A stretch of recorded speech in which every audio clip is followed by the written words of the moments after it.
Hi friends, మీరు ఎప్పుడైనా ఇతర ప్రాంతాలకు వెళ్ళినప్పుడు మీ లోకల్ అథెంటిక్ ఫుడ్ ని అక్కడ టేస్ట్ చేసినప్పుడు మీకు ఏ ఫీలింగ్ కలుగుతుంది? ఫర్ ఎగ్జాంపుల్, ఆంధ్రాలో ఇడ్లీలో కొబ్బరి చట్నీ వేసుకొని తిన్నదానికి, నాగ్పూర్ లో ఇడ్లలో నీల సాంబార్ వేసుకొని తిన్నదానికి చాలా డిఫరెంట్ ఉంటుంది. ఎందుకంటే ఒక ప్లేస్ యొక్క అథెంటిక్ ఫుడ్ మరో ప్లేస్ కి చేరుకోగానే దాని యొక్క టేస్ట్ చాలా దరిద్రంగా మారిపోతుంది. కానీ మీకు తెలుసా, కానీ కొన్ని సార్లు మాత్రం మన ఇండియా యొక్క అథెంటిక్ ఫుడ్స్ బయట దేశంలో తయారు చేసినప్పుడు ఆ డిష్ యొక్క టేస్ట్ ఇక్కడికంటే డబుల్ గా ఉంటుంది. అంటే అంత బాగుంటుంది. మరి ఆ డిష్ ఏంటో మీకు తెలుసా? అలాగే ఇండియాలో మనం ఎంతో ఇష్టంగా తినే ఒక డిష్ బయట దేశంలో దాన్ని ఎలా తయారు చేస్తారంటే అది తినాలంటేనే మనకి టార్చర్ లా అనిపిస్తుంది. మరి ఆ డిష్ ఏంటో మీకు తెలుసా? వీడియో చాలా ఇంట్రెస్టింగ్ గా ఉండబోతుంది. ఏం మాత్రం మిస్ చేయకుండా వీడియోని చివరి వరకు చూడండి. అంతకంటే ముందు మీరు ఇదివరకు ఎప్పుడు చూడలేటువంటి కొన్ని అద్భుతమైన ఇంట్రెస్టింగ్ ఫ్యాక్ట్స్ గురించి మీకు తెలియని కొన్ని ఆసక్తికరమైన విషయాలు ఈ వీడియోలో తెలుసుకునే ముందు మా ఛానల్ ని సబ్స్క్రైబ్ చేయడం మాత్రం మర్చిపోకండి. ఇక టాపిక్ లోకి వెళ్దాం. ఆమ్లెట్. ఒక పర్ఫెక్ట్ ఆమ్లెట్ వేయడానికి మనకి 5 నిమిషాల కంటే ఎక్కువ టైం పట్టదు. అదే కొరియాలో ఉండే ప్యాంగ్జో అనే డిష్ ని ఇంటర్నేషనల్ ఆమ్లెట్ గా చెప్పుకుంటారు. మనం ఆమ్లెట్ వేయాలంటే గుడ్ లోపల 2 ఉల్లిపాయలు వేసి, ఒక పచ్చిమిరకాయ వేసి, అలా 2 చుక్కలు నూనె వేసి పెనం మీద ఒక ఆమ్లెట్ షేప్ లోకి తెస్తాం. కానీ జపాన్ దేశంలో ఆమ్లెట్ ఎలా వేస్తారు తెలుసా? ముందుగా గుడ్ లో కొంచెం శనగపిండి కలుపుతారు, తర్వాత స్ప్రింగ్ ఆనియన్స్ వేస్తారు, కుప్పడు వెజిటేబుల్స్, అలాగే అప్పుడప్పుడు దాంట్లో సీ ఫుడ్ కూడా వేస్తారు.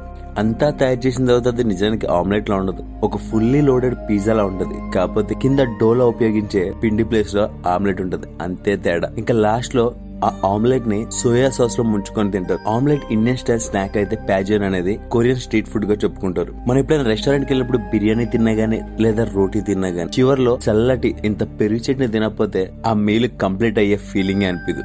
గ్రీస్ దేశంలో కూడా అచ్చు రైతా లాంటిదే ఒక డిష్ ఉంది. దాని పేరే జాట్జిగి. మన ఇండియాలో తయారు చేసే రైతాని ఫ్రెష్ పెరుగుతో తయారు చేస్తారు. ఆ తర్వాత అందులో ఉప్పు, జీలకర్ర, పచ్చిమిరపకాయలు, వీలైతే పైన ఇంత బూందీ కూడా యాడ్ చేస్తారు. ఒక్కోసారి తురిమిన కొబ్బరి, కీర, కొత్తిమీర కూడా అందులో వేసుకుంటారు. అది ఒక రిఫ్రెషింగ్ సైడ్ డిష్ గా చెప్పుకుంటారు. ఎందుకంటే రైతా అనేది మనం ఏ మీల్ లో అయినా ఒక రిఫ్రెషింగ్ సైడ్ డిష్ గా ఉంటుంది. ఎందుకంటే అది మనం తినే ఫుడ్ కి ఒక కూలింగ్ ఎఫెక్ట్ అనేది ఇస్తుంది. ఎస్పెషల్లీ స్పైసీ డిషెస్ తిన్నప్పుడు మనకి వేడి చేస్తుంది కాబట్టి చల్లటి రైతా తింటే కొంచెం సలవ చేస్తుందని ఆ డిష్ ని ఎక్కువగా ప్రిఫర్ చేస్తూ ఉంటారు. అదే గ్రీస్ లో తయారు చేసే జాట్జిగి డిష్ ఎలా ఉంటుందంటే ఒక థిక్గా ట్యాంగీ ఫ్లేవర్ లో ఉంటుంది. దాన్ని గ్రీక్ స్నాక్స్ మరియు గ్రిల్ ఫుడ్ లో ఎంజాయ్ చేస్తారు. లైక్ బ్రెడ్ మీద నంచుకోవడానికి ఆ థిక్ పెరుగు లాంటి డిష్ ని ఉపయోగిస్తారు. మీరు ఎప్పుడైనా గజ్జికాయలు తిన్నారా? తెలంగాణలో వాటిని గజ్జిలు అంటారు. ఏ పండుగ రావచ్చు, దివాళీ కానీ అది హోలీ కానీ, ఈ గజ్జికాయలు ప్రతి ఒక్కరి ఇంట్లో తయారు చేసుకుంటారు. ఆ గజ్జికాయల లోపల కొబ్బరి తురుము గాని, డ్రై ఫ్రూట్స్ గాని లేదా ఇతర ఏదైనా స్వీట్ ని పెట్టి వాటిని తయారు చేస్తారు.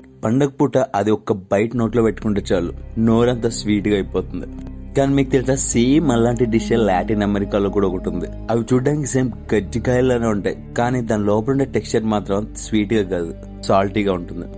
దాని పేరే ఎంపనాడా. చూడడానికి వచ్చి గజ్జికాయలానే ఉంటుంది, కానీ మోస్ట్లీ అక్కడ గజ్జికాయలు స్పైసీగా ఉంటాయి.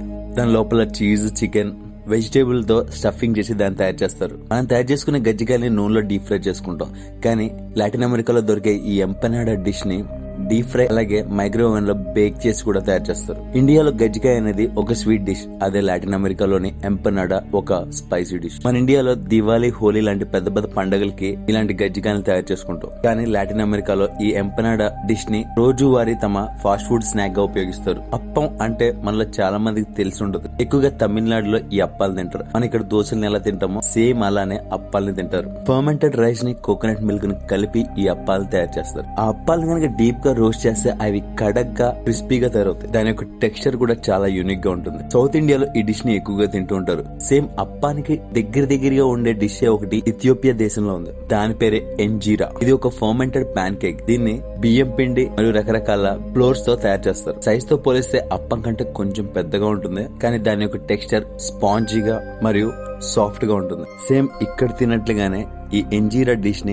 ఇథియోపియా దేశం వారు స్పైసీ కర్రీస్ తో కలుపుకొని తింటారు. ఇక పరోటా అని పేరినగానే మళ్ళీ చాలా మందికి నోట్లో నీళ్ళు వచ్చేస్తాయి. పరోటాలో చాలా రకాలు ఉంటాయి. ఆలుతో చేసిన పరోటా, పన్నీర్ తో చేసిన పరోటా, ప్లెయిన్ పరోటా కూడా ఉంటుంది. మనమైతే ఎక్కువగా ప్లెయిన్ పరోటాలు తింటూ ఉంటాం. నార్త్ ఇండియాలో ఉండేవారు ఎక్కువగా పన్నీర్ పరోటా, ఈ ఆలు పరోటా లాంటివి ఎక్కువగా తింటారు. నార్త్ ఇండియన్ వారికి పరోటా అనేది పొద్దున ఒక బెస్ట్ మీల్ గా చెప్పుకోవచ్చు. మెక్సికోలో ఒక డిష్ ఉంది. ఆ డిష్ కూడా చూడడానికి అచ్చం పరోటాలానే ఉంటుంది. అక్కడ వారు ఆ డిష్ ని కిసోడిల్లా అని అంటారు. ఆ మెక్సికన్ పరోటాలో మెల్టెడ్ చీజ్, బీన్స్, వెజ్జెస్ ని స్టఫింగ్ చేసి తయారు చేస్తారు. దాన్ని వారు సాల్సా, గ్వాకమోలియో వంటి సైడ్ డిష్ లో నంచుకొని తింటారు. ఆ డిష్ ను కూడా ఇండియాలో పరోటా తయారు చేసినట్టే పెనం మీదే తయారు చేస్తారు. చూడడానికి 2 డిష్లు సేమ్ ఉన్నా గానీ టేస్ట్ లో మాత్రం చాలా వేరియేషన్ ఉంటుంది. ఇక నెక్స్ట్ డిష్ గా చెప్పుకుంటే పోలేలు. పోలేలు అంటే నాకు చాలా ఇష్టం. ఇంటి పక్కన ఏ ఫంక్షన్ వచ్చినా గానీ ఫస్ట్ గా ఈ పోలేల్ని పంపించేవారు. ఇది ఎలా ఉంటుందో మీకు సెపరేట్ గా చెప్పక్కర్లేదు. ఒక రొట్టె లోపల బెల్లం, చెలగపిండి కలిపి లోపల స్టఫింగ్ చేసి తయారు చేస్తే ఎలా ఉంటుందో తీయగా లైక్ బొబ్బట్లా ఉంటుంది. దాన్ని నూనెతో కాకుండా నెయ్యితోటి రోస్ట్ చేసి తయారు చేస్తారు. దాన్ని ఒక్క బయట గనక నోట్లో పెట్టుకుంటే బెల్లం మరియు శనగపిండి యొక్క క్రీమీ స్టఫింగ్ ఫ్లేవర్ మన నాలుగుకి తగులుతుంది. ఇలా నోట్లో పెట్టుకోగానే అలా కరిగిపోయే విధంగా ఆ డిష్ ఉంటుంది. ఆ డిష్ ని ఎక్కువగా మహారాష్ట్ర, గుజరాత్, సౌత్ ఇండియాలోని ఆల్మోస్ట్ అన్ని స్టేట్ లో తయారు చేసుకుంటారు. సేమ్ పోలే లాంటి డిష్ కొరియాలో కూడా ఒకటి ఉంది. దాని పేరే హాట్ యోక్. కానీ చూడడానికి అది ఒక రొట్టెలా కాకుండా ఒక కచోరీలా ఉంటుంది. అది ఒక స్టఫ్డ్ స్వీట్ పాన్ కేక్. లోపంచి స్వీట్ గా బయట నుండి క్రిస్పీగా ఉంటుంది. కేవలం ఒకే ఒక తేడా, లోపల బెల్లం, శనగపిండి కాకుండా ఆ డిష్ లో మెల్టెడ్ బెల్లం, సినమన్ మరియు నట్స్ యొక్క కాంబినేషన్ తో దాన్ని తయారు చేస్తారు. ఇక టెక్స్చర్ విషయానికి వస్తే అది కొంచెం చూయిగా మరియు ఫ్లఫీగా ఉంటుంది. ఎందుకంటే దాంట్లో మైదా మరియు ఈస్ట్ ని కూడా ఉపయోగించి తయారు చేస్తారు. ఇక కొత్తిమీర చట్నీ.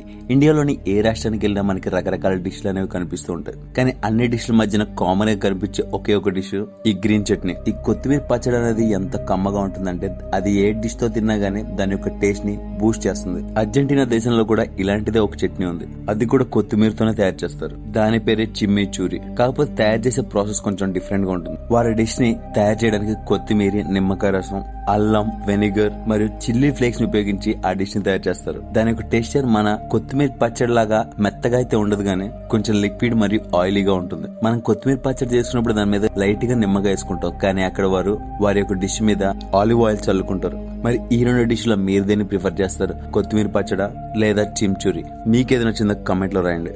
పేడ. పేడ అంటే ఆవు పేడ కాదు, దూద్ పేడ. మన స్వీట్ షాప్ లో అప్పుడప్పుడు తింటా ఉంటాం. చిన్న చిన్నగా తెల్లగా ఉంటాయి.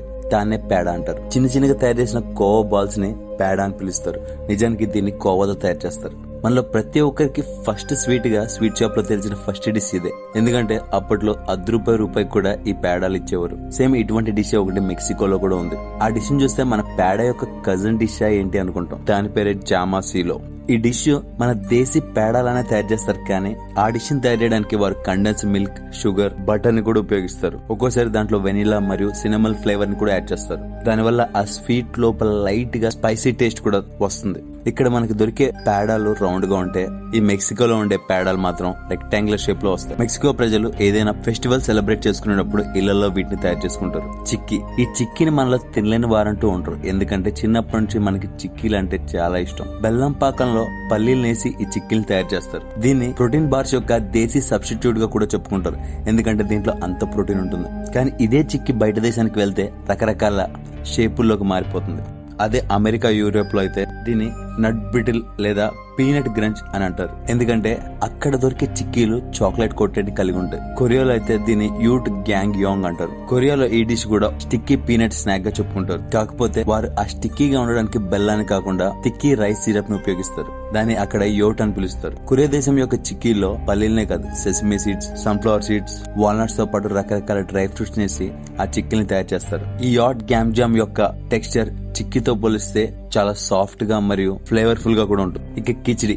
కిచిడి అంటే ఇండియాలోనే మోస్ట్ కంఫర్ట్ ఫుడ్ గా చెప్పుకుంటారు. ఇండియాలోనే పెద్ద పెద్ద ఆలయాల నుండి అంగన్వాడీల వరకు ఈ కిచిడీలు అన్ని చోట దొరుకుతాయి. ఎప్పుడైనా మీ స్టమక్ అప్సెట్ అయిందా? అయితే వేడివేడిగా ఈ కిచిడీ చేసుకుని తినొచ్చు. ఎందుకంటే ఇది ఒక సింపుల్ లైట్ హెల్దీ డిష్ గా చెప్పుకుంటారు. ఇదే డిష్ మనకి మిడిల్ ఈస్ట్ లో కూడా దొరుకుతుంది. కానీ ఈ డిష్ అక్కడికి చేరుకోగానే దీని పేరు మడ్రూబా అని మారిపోయింది. ఈ డిష్ ని కూడా కిచిడీ లానే అన్నము, పప్పులేసి తయారు చేస్తారు. ఇది చాలా సాఫ్ట్ గా మరియు క్రీమీగా కూడా ఉంటుంది. ఇండియాలో కిచిడీ అనేది ఓన్లీ వెజిటేరియన్ డిష్. కానీ మిడిల్ ఈస్ట్ లోకి వెళ్ళినప్పటికీ అందులో చికెన్, మటన్, రకరకాల నాన్ వెజ్ ఐటమ్స్ వేసి మరి ఆ కిచిడీని తయారు చేస్తారు. ఇండియాలో కిచిడీ అనేది ఒక డైజెస్టివ్ ఫ్రెండ్లీ డిష్ గా ఉంటే అదే మిడిల్ ఈస్ట్ కంట్రీస్ లో దొరికే ఈ మడ్రూబా ఒక థిక్ మరియు ప్రోటీన్ ప్యాక్ డిష్ గా చెప్పుకుంటారు. అలాగే పానీపూరీలు, పావు బాజీలు ఇండియాలోనే తింటారు అని అనుకుంటే మనం పొరబడట్టే.